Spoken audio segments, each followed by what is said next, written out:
Now look at this year-to-date chart. You were talking about the start for equities. It's been a rough start for the year for crude oil as well, by all accounts. Traders who told me that their support was 25 earlier in the session today now are saying it's more like $22 a barrel. And even those who think that oil will stabilize later in the year say it will get worse before it gets better.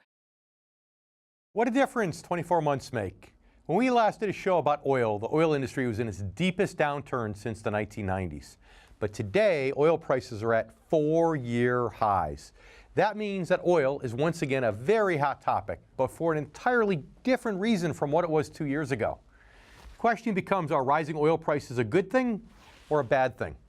Will they continue to rise? And what does it mean for the economy and everyday investors? It is once again time to tune out the hype and focus on the facts. Facts that matter to you, the income generation.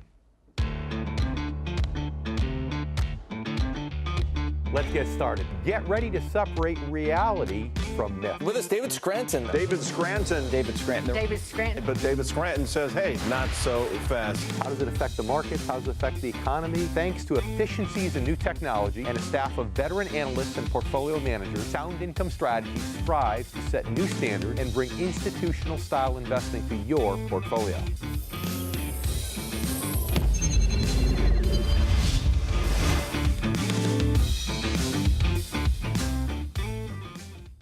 Hello, I'm David Scranton. 2 years ago, we did a show on this topic, and at that time, the price of a barrel of oil was less than $30 and had fallen by more than 60% over the previous 18 months. Meanwhile, the stock market was coming off one of its worst years, Januaries, in history. This year, the stock market had one of its best Januaries in history, followed by one of its worst Februaries. But meanwhile, oil prices have risen to almost $70 a barrel for the first time in 4 years. So what's behind the boom, and will it continue? And more importantly, how might the answer to that impact the economy, the financial markets, and investors in the income generation like you and me? We'll get to the bottom of all that today with the help of our special guest. But first, let's talk about some key issues affecting oil prices right now and probably in the short-term future.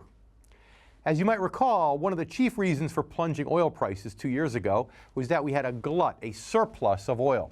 Oil reserves were at capacity, and the global economy was still in slow recovery mode. In other words, supply far outweighed the demand, and as anyone with a basic understanding of economics knows, that means low prices. But that has changed pretty significantly from 2 years ago. For the most part, in the area of the surplus. You see those big surpluses of crude that created a glut between 2014 and 2016 have largely been worked off. And in the process, suppliers have been able to raise prices because the global economy has also picked up somewhat, and therefore demand has increased.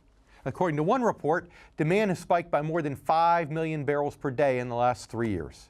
And global crude consumption is expected to top 100 million barrels per day for the first time later this year. Think about that.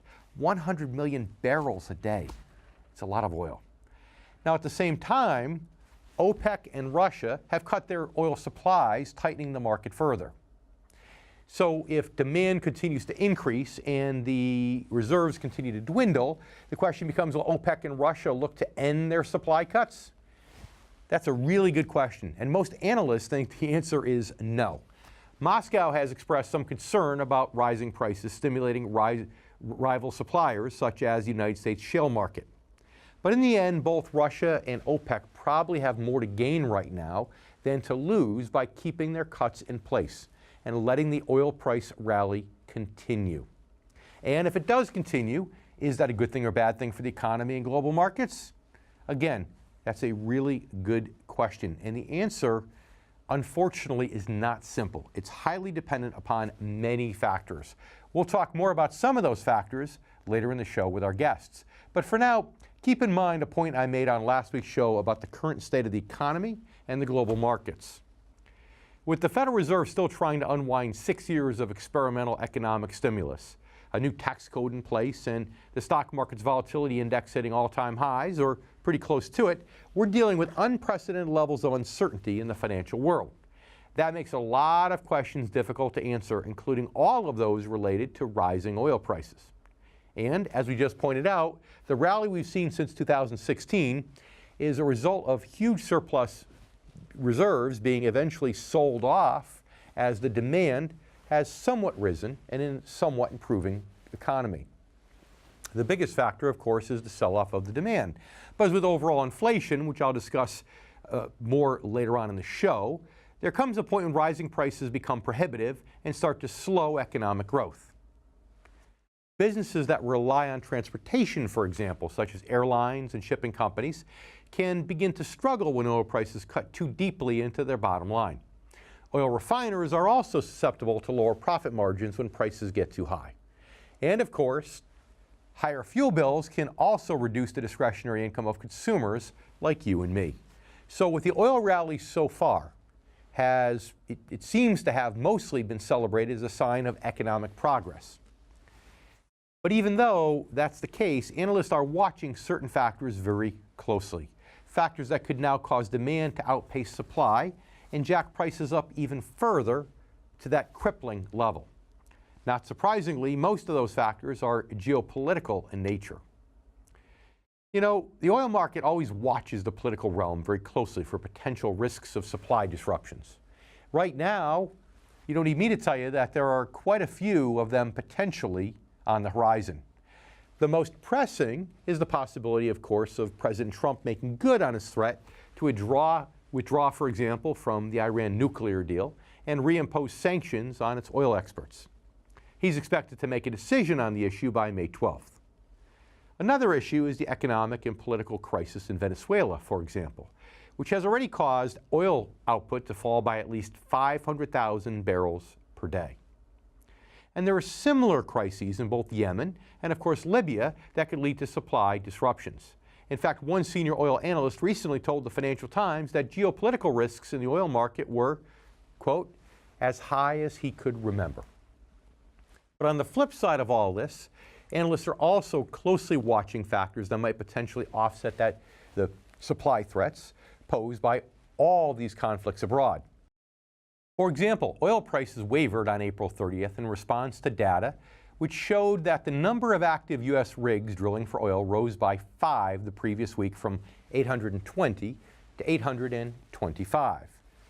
That could signal a rise in domestic oil production, which could help keep demand from outpacing supply too quickly and by too much. By some estimates, higher U.S. oil production is actually needed regardless of any geopolitical threats. Why? Because global production is already too low. In other words, most analysts don't see any factors in place that might reverse the oil rally. Some have even argued that if oil prices continue to rise, the economic benefits for the U.S. will outweigh the potential threats. But how so, and what are the real chances that oil prices will, in fact, continue to climb? We'll talk about that in just a bit. But first, let's welcome our guest, Dan Eberhardt. Dan is CEO of Canary, one of the largest privately owned oilfield services companies in the United States.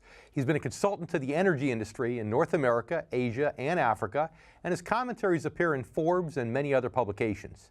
He's a frequent guest on Fox News, CNBC, and other top networks, and the author of the acclaimed book, The Switch, America's Global Energy Renaissance. Dan, welcome to the show. Thank you for having me. You're very welcome. So oil prices came back up over $50 a barrel, now pushing close to 70. Is that mostly a good thing or bad thing in your opinion? Well, I think it's a good thing for the oil and gas business, but I think if they go too much higher, it's going to have negative implications for the overall economy. And as far as our growth and stuff. And why is that?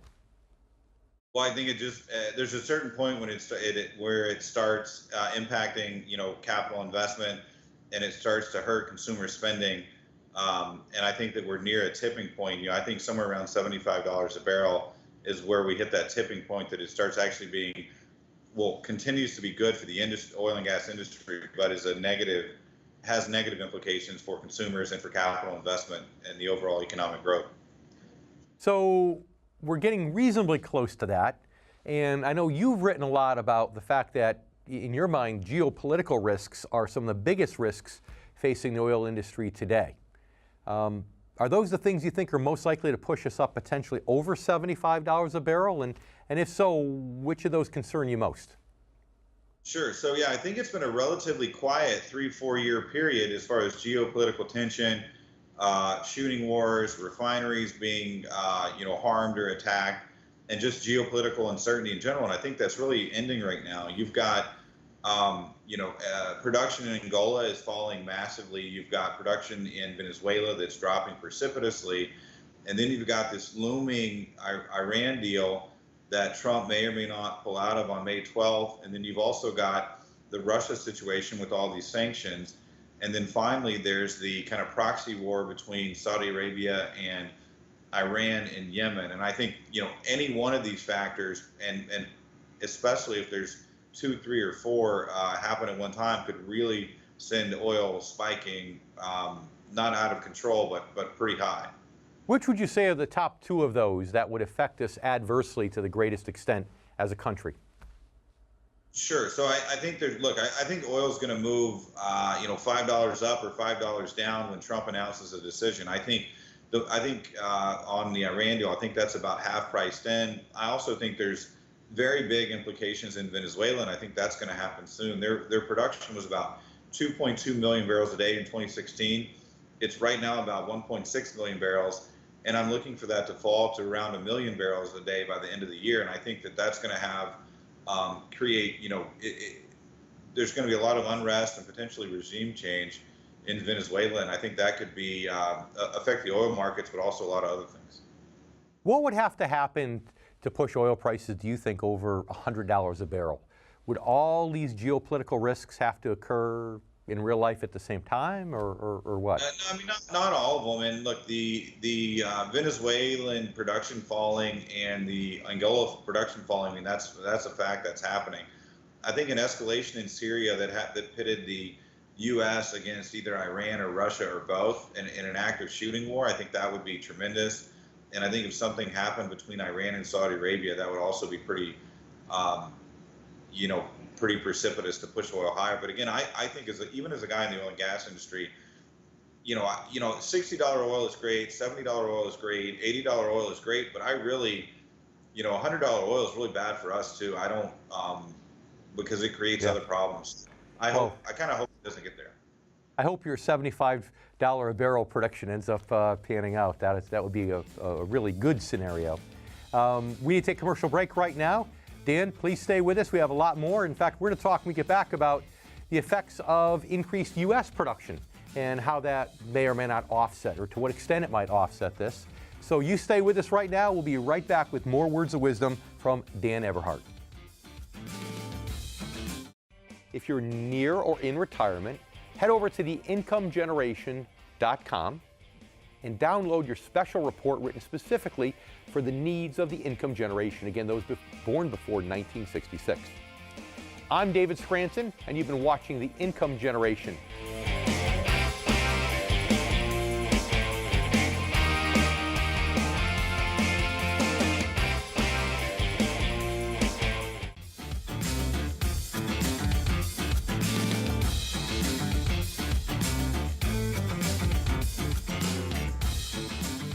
If you're a part of the income generation, chances are that you remember the gas lines of the 1970s, which were a result of an oil crisis triggered by an OPEC embargo.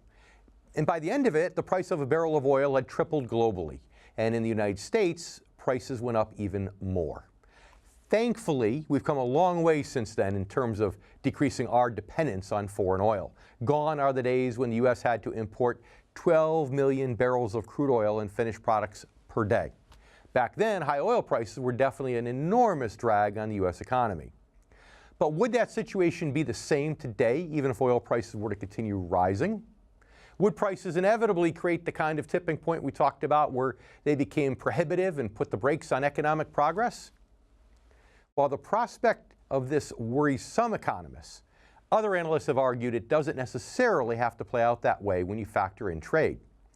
Consider this message from the Energy Information Administration, which explains how oil impacts the U.S. trade deficit. Crude oil and petroleum products play a significant role in the balance of U.S. trade accounts. The United States has historically imported more petroleum and petroleum products than it has exported. The trade deficit reached a maximum of $452 billion in the third quarter of 2008 as a result of a sharp run-up in prices. But a lot has changed in the last 10 years. Although the United States is still a net oil importer, its net imports have fallen sharply. At the same time, in 2011, the United States actually became a net exporter of finished products, such as diesel and gasoline, for the first time since 1949.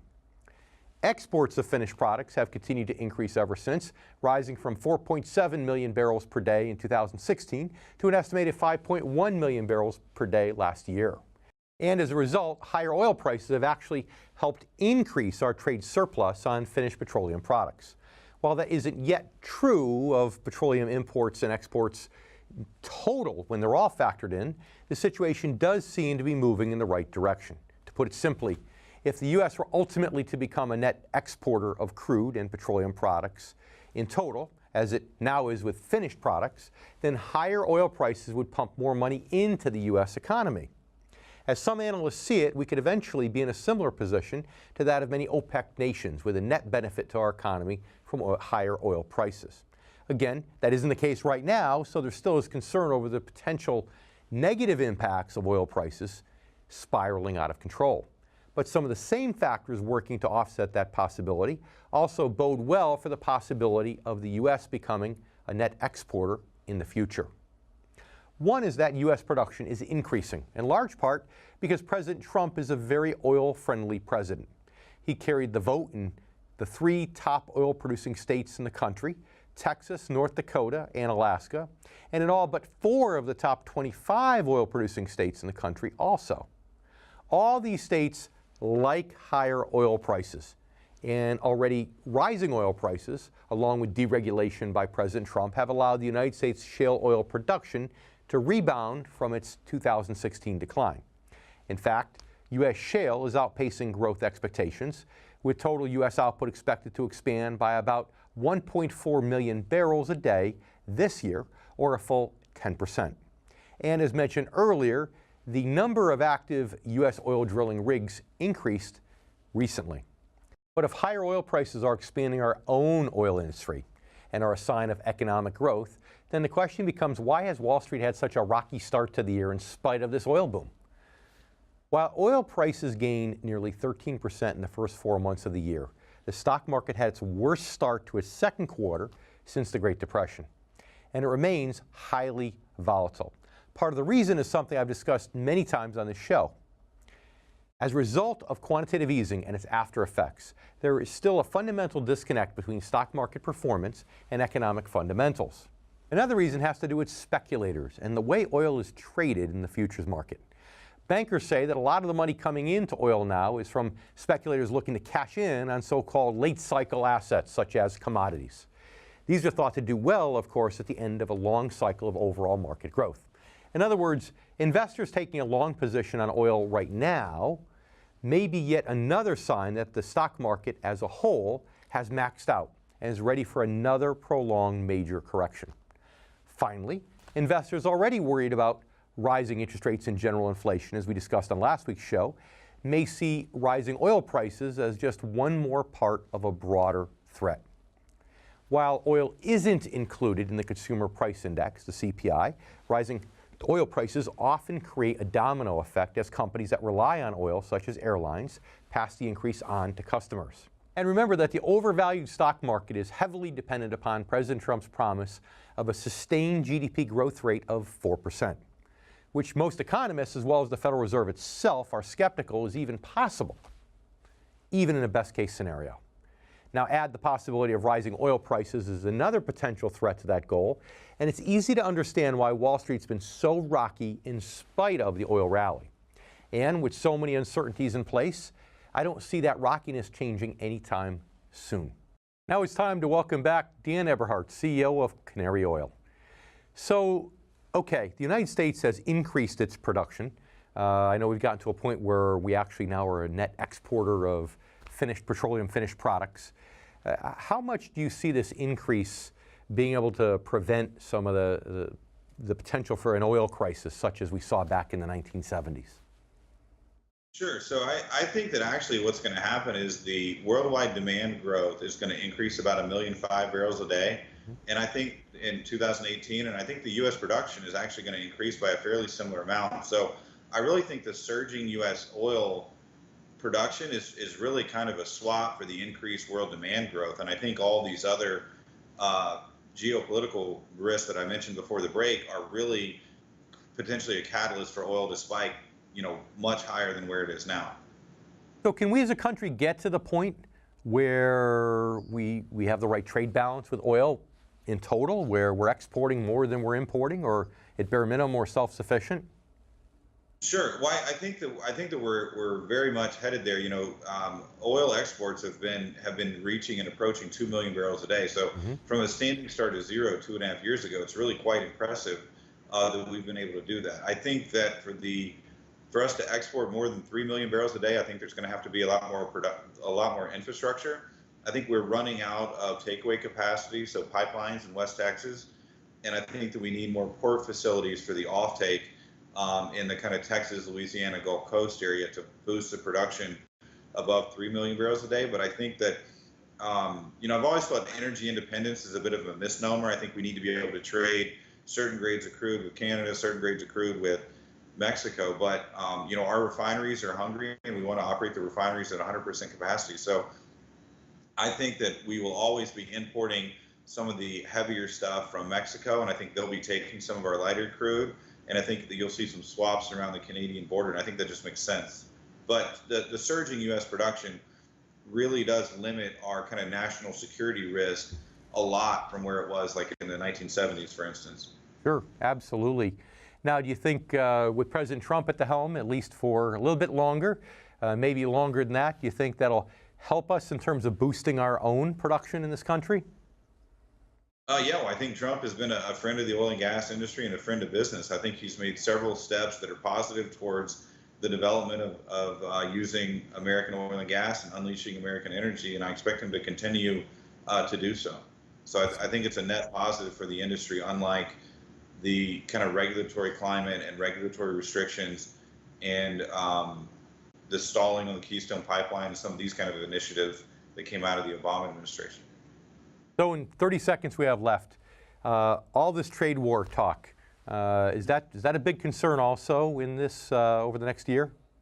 Yeah, it's a big concern for me. I'm against the tariffs on steel and aluminum. I think that it's actually a hindrance to American manufacturing. I also think it's a hindrance to the U.S. oil and gas business, which has to compete against West African oil and OPEC oil and others. And so I would really rather that not happen. I do think the Trump administration, though, is bold in a way that Obama just wouldn't pick up the phone or wouldn't pick up the tempo and try to fight China on trade. And I think Trump's doing the right thing by trying to get them to the table and get some concessions. Yeah, he's not a person shy of negotiation. We all know that. Coming up in just a bit, we'll talk more with Dan Eberhardt, all about oil and energy in the markets. Stay tuned. We'll be right back on The Income Generation.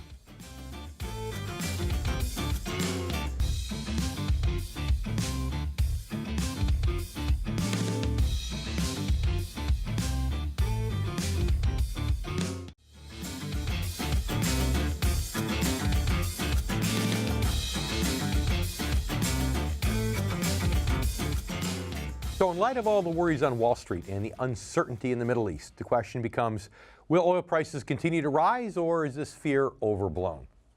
Well, as with fears about inflation overall and rising interest rates, I believe they're somewhat overblown, but I also believe they'll continue to have a real impact on the financial markets regardless.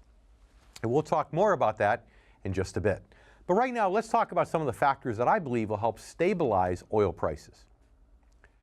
One, for example, has to do with the economic progress that has helped increase oil demand so far, and the fact that it's expected to slow down and ultimately level off over the next couple of years.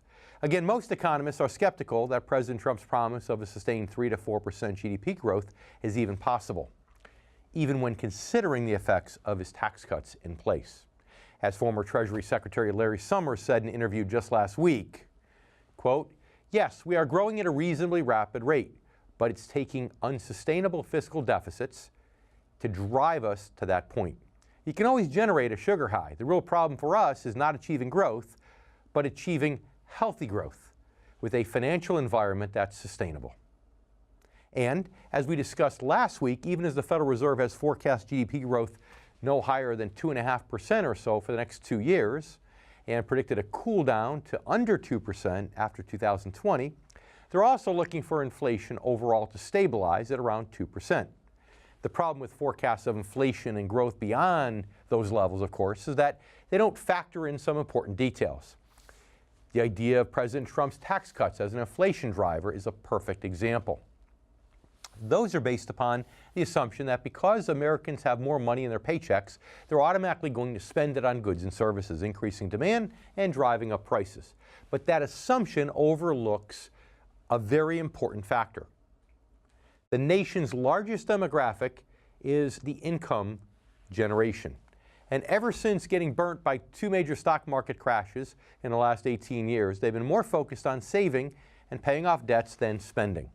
I believe that fact, along with the federal deficit, quantitative easing abroad, and a lot of other factors, is going to go a long way toward limiting growth, along with inflation and long-term interest rates. And if economic progress has been a factor in the oil rally, then when that progress levels off, it stands to reason that oil prices will too. In fact, many oil market experts believe the turning point will come by the end of 2018. As Tom Kloza of the Oil Price Information Service told NBC News recently, it changes when you get to the end of 2018. We think prices in 2019 for crude, for gasoline, will be lower. Gary Huffbauer of the Peterson Institute for International Economics agreed, predicting that OPEC nations might try pushing prices as high as $80 a barrel, but will hit strong resistance there by the end of the year. So, if all that proves to be accurate, does it mean Wall Street will breathe a sigh of relief? Does it mean the extreme volatility and risk of the major correction we've experienced since early February will decrease and the stock market might even regain its upward momentum? Well, anything's possible, of course. But in this case, I think it's unlikely. And we'll explain why that's true in just a bit. Okay, we're back with Dan Eberhardt of Canary Oil. Dan, what are your thoughts about the market, the stock market, and what's happening today? You know, how much of this volatility we've seen over the last 3 months has to do with oil prices, whether directly or indirectly? Sure. So I think that the oil price and the market have been more correlated than historically, but I think it has more to do with the kind of macroeconomic growth numbers and then the trade, the trade, I would say, scuffle at this point. I think we're a little short of a trade war, but that kind of bellicose talk and rhetoric coming out of the Trump administration about trade has got more to do with it, than the oil prices for the past couple of months. Now, the concern is always inflation, and I know you kind of alluded to this, and right now the market seems to be afraid of inflation. So is that kind of where you peg that $75 a barrel number, thinking that if we get much over that, it could be an inflation trigger, and that might be negative for the markets in general? Yeah, no, I think that's exactly right. I think we're going to see labor inflation, and I think that we're likely to see other types of inflation too, and I think that's going to push oil higher as oil is priced in dollars, and I think that eventually will have a cooling effect on the economic growth of the overall economy, and also cool some of the earnings, in the S&P 500 and the Dow too as well, which obviously affects the market. How about alternative energy sources? You know, there's always a lot of talk about them. Are they still increasing at a rapid rate? Or are they taking a bigger percentage of our country's energy need? Or is that kind of leveled off because prices have been low for a while and we've gotten complacent? Sure. Well, sure. Well, to some degree, I think that it's the returns aren't there from the way that we analyze stuff. But I think that a lot, so I think solar is difficult to make work economically without subsidies. I think wind has got a better economic case. I think that we're going to see increased adoption of electric vehicles as we move forward, 3 years, 5 years, 10 years out. But I don't see that dampening the demand growth for oil until we hit something like year 10 in the future. So tell us about your book, The Switch, America's Global Energy Renaissance.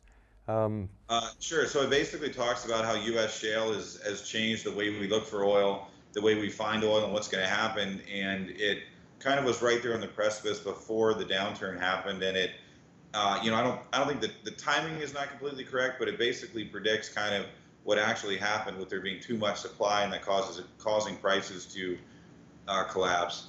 And the book, I think it's a good kind of airplane read, and it explains energy. What I find, what I found that people find most interesting about the switch is where we talk about how oil relates to natural gas, relates to coal, relates to electricity, and how that mixes together. And I think that's got some good reviews, and people enjoy kind of learning more about how all those are puzzle pieces that fit together in our national energy grid. I think you're right that a lot of people really don't fully understand that, and I probably don't either, frankly, how they all integrate with each other. So you said it's an airplane read, which of course is my favorite. I love being able to read a book in 2-3 hours. So if you were talking to our viewers, the income generation members, baby boomers, either retired or within 10 years of retirement, in 30 seconds or so, what is it they're going to get out of this that's going to help them better prepare for their retirement by reading the book?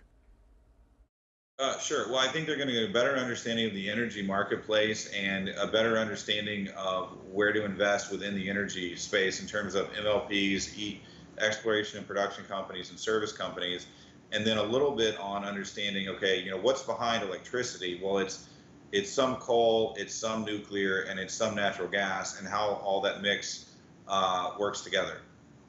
So basically, how to manage the energy sector of their portfolio in a better way by looking forward. Yes. Great, great. Dan, that's very good. I really appreciate it. And tell our viewers where they can find your book. Sure. So it's on Amazon. I'd also like to say you can follow me on Twitter at DANKEBERHART. All right. On Twitter and at Amazon. Dan, so much for coming to the show today. Thank you. I appreciate it. It's good spending time with you. Thanks for having me. And you stay with us too. We'll be right back with a lot more here on the Income Generation. Stay with us.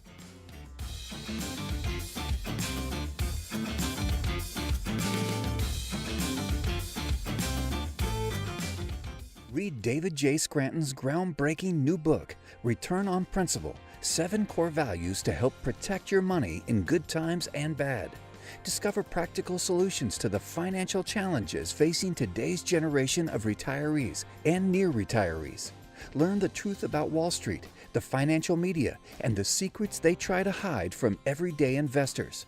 This isn't just another book about investing. Working Americans who have lived through 2 major stock market crashes and the worst financial crisis since the Great Depression in the past 16 years don't need another book about investing. David Scranton's approach to financial planning is a holistic system designed for maximum protection, strategic growth, and reliable income regardless of market conditions. Stop planning for retirement with your fingers crossed. Read Return on Principle: 7 Core Values to Help Protect Your Money in Good Times and Bad. Available now. If you're near or in retirement, head over to theincomegeneration.com and download your special report written specifically for the needs of the income generation. Again, those born before 1966. I'm David Scranton, and you've been watching The Income Generation.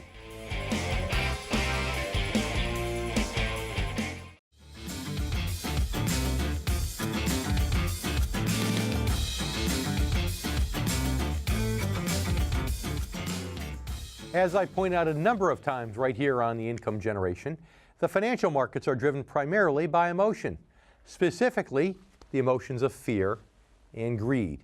And even though emotion is a reaction to something, as opposed to the real thing itself, emotions have real impacts and real consequences in the financial markets. And as a result, they can have real impacts on your portfolio. What's happening now with oil prices is a real thing, obviously driven by real factors that we've discussed. Demand has increased and supply has dwindled as reserves have been sold off at increasingly higher prices, and OPEC has cut production. All of that has helped U.S. production for oil actually increase, and one could argue that so far all of those real developments have been positive. But they've also triggered some negative emotional impacts, namely fear. Many investors and Wall Street analysts have lumped rising oil prices in with their overall concerns about inflation and therefore higher interest rates and their potential to stall or even reverse economic progress. No doubt they have memories of 2008 when higher oil and gas prices were one of the factors blamed for tipping the economy into a recession. The important point for everyday investors is that even if all these fears are overblown, their impact on the markets will remain very real. In other words, I believe Wall Street will continue to respond dramatically to the mere prospect of high inflation, rising interest rates, and rising oil prices, based on the negative economic impacts that they could have. The fear itself is what can continue to drive market volatility, regardless of any real economic impact. And that's exactly how emotion creates real consequences in the financial markets. If enough people even only say that something is a big deal, whether it's interest rates or rising oil prices, then it becomes a big deal. Right now, it's my pleasure to welcome back my favorite financial advisor from Midland, Texas, who just so happens to have a new book coming out here in the next couple of months. That's Dee Carter of the Carter Financial Group. Dee, welcome to the show. Good to be back with you, Dave. Look forward to it. So I want to talk to you first about oil, because you're right in the thick of things there in Midland, Texas. And then we'll talk a little bit about your book. So what do you see as causing this upswing in activity recently, this upswing in prices in oil? And what do you think are the impacts of that economically? Well, in the first place, according to everything that we see here, is the consumption is a major factor right now. The consumption of oil is at a peak right now we generally don't see till about the end of the summer or the middle part of the summer when the vacations are really hitting their peak.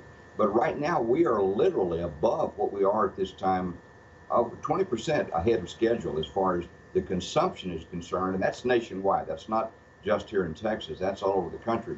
So it appears that what we're seeing is that we're using more oil, therefore supply and demand. That's the way that works, and that's why the price of oil has gone up like it has. Also, we're seeing some cutback in some of the foreign countries as far as what their production has been.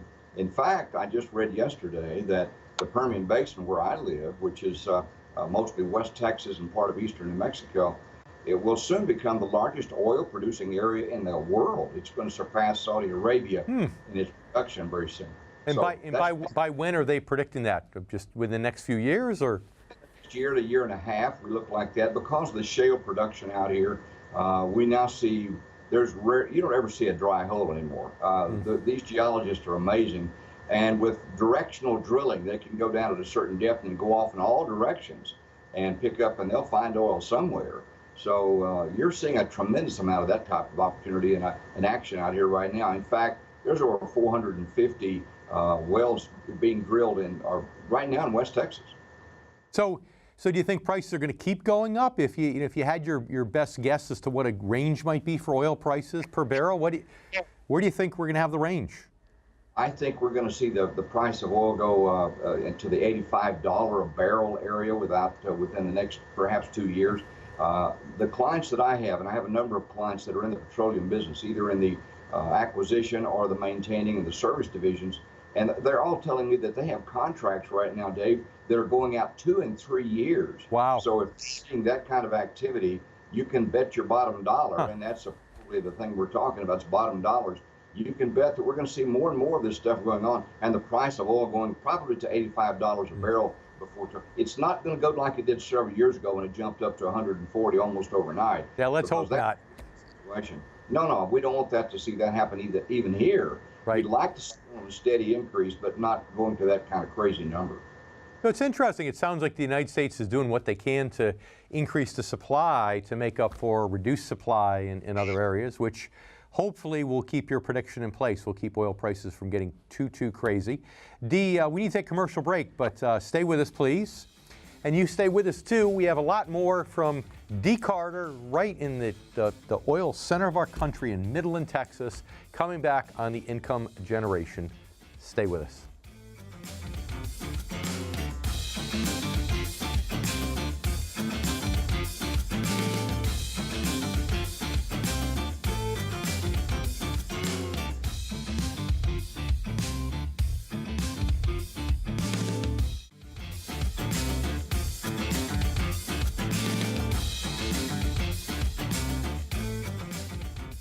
We're here again talking with Dee Carter, straight from Midland, Texas. So Dee, I want to talk about your book, but I have one more oil question. You know, from the people that you speak with, boots on the ground right there in Midland, how concerned are they about this trade war and potential for retaliation and tariffs that could hurt us? I don't think there's any concern about that at all, quite frankly. The people that we talk to and the people that are in the know are really not that concerned about it, because we feel like that in the first place, the president's done a great job of positioning himself and the country in a position of power in that regard. So we really don't worry too much about the trade wars. I think probably most of that has kind of gone by the by. I think the markets even absorbed it almost immediately. So, but we don't have a lot of concern about trade wars in West Texas right now. We really don't care what they do, because we know we've got the product that everybody needs. So the trade wars is not a big factor out here. I love it. As a man from Texas says, we really don't care what they do, because we're from Texas. I love it. That's awesome. So now you got your book coming out early summer, and I'm going to read this because I want to get it right. Now or never. It's now or never. How to enjoy your life and not let your investments own you. Now, I could put you on the spot and actually ask you to sing It's Now or Never, but I've done that on previous shows, so I'm not going to do that. Give us a summary of what our viewers, income generation members, can expect to learn from reading your book. Well, what I tried to do with the book, and it's something that I've had on my heart for a long time to try to do, and was finally really directed to it and led to it by the inspiration that I get from the guys around us with the Advisors Academy. But what I wanted to do is just something a little bit different than what I've seen in the past, and that is not only help people to find the kind of advisor that they're looking for. I mean, we're all different in the way we operate in a lot of ways, but know what to ask them, how to do it, where to go with it, and what to expect from that advisor. But not only that, I wanted them to get the bottom line about what planning for your future and your retirement really is, in a very simple way, if at all possible. And that was the real key in the idea behind it. But we're really looking at people that have never really done anything with advisors before, or perhaps they just didn't know how. On the other side of the coin, I really wrote the book for two different groups: people that don't have an advisor and really have been trying to figure out how to go about doing it, but also for the advisor that's out there, on perhaps giving them some ideas about how they can better serve the public. I've been in the business now, David, 47 years, and they're still training advisors, basically, with the exception of the Advisors Academy. They're training them the same way they were 47 years ago and when I first got my securities license. So I know. I'm saying learn a better way. Well, I'm glad to hear you say that, and unfortunately we're out of time today, but we'll have you back on to talk more about your book as we get closer to your pub date.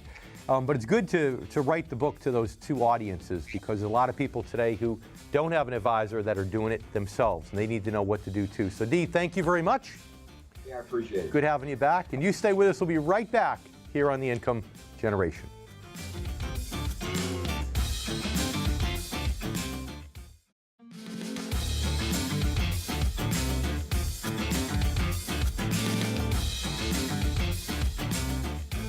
I'd like to thank both our guests for joining us for another episode of The Income Generation. I also like to thank you, our new and returning viewers.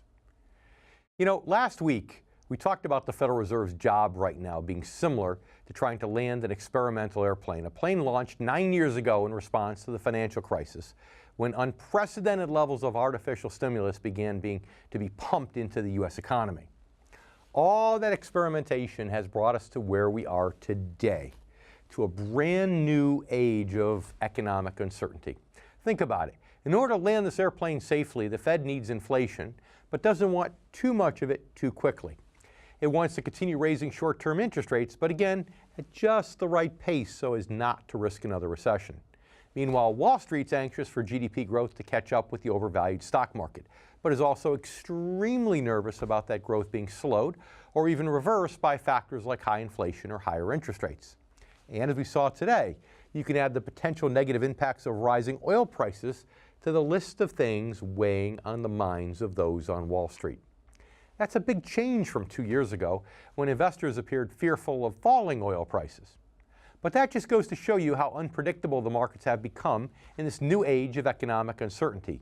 Investors at or near retirement age should be aware that the stock market will probably continue to be driven by fear, regardless of how all these uncertainties play out. Now let's face it, emotions do trigger real consequences in the markets, sometimes major consequences, like a 20% rally based upon optimism after an election, or perhaps even a 60% pullback based on fear. Thanks for watching. If you're close to retirement and really want to know how to protect and maximize your money, it's absolutely essential that you stay informed and up to date. And right here is where you can do it on The Income Generation. I'm David Scranton, and thanks again. We look forward to seeing you next week. If you're not using someone who's well trained in fixed income and you're born before 1966, it may just be time for you to break up with that advisor and move on. I would suggest someone who will care for you through these important years of your life. If you need help finding someone, call or write us. I'd also like to remind you of the special report entitled The Income Generation. This is available free to you, our loyal viewers, online. If you haven't downloaded your report, pick it up after the show.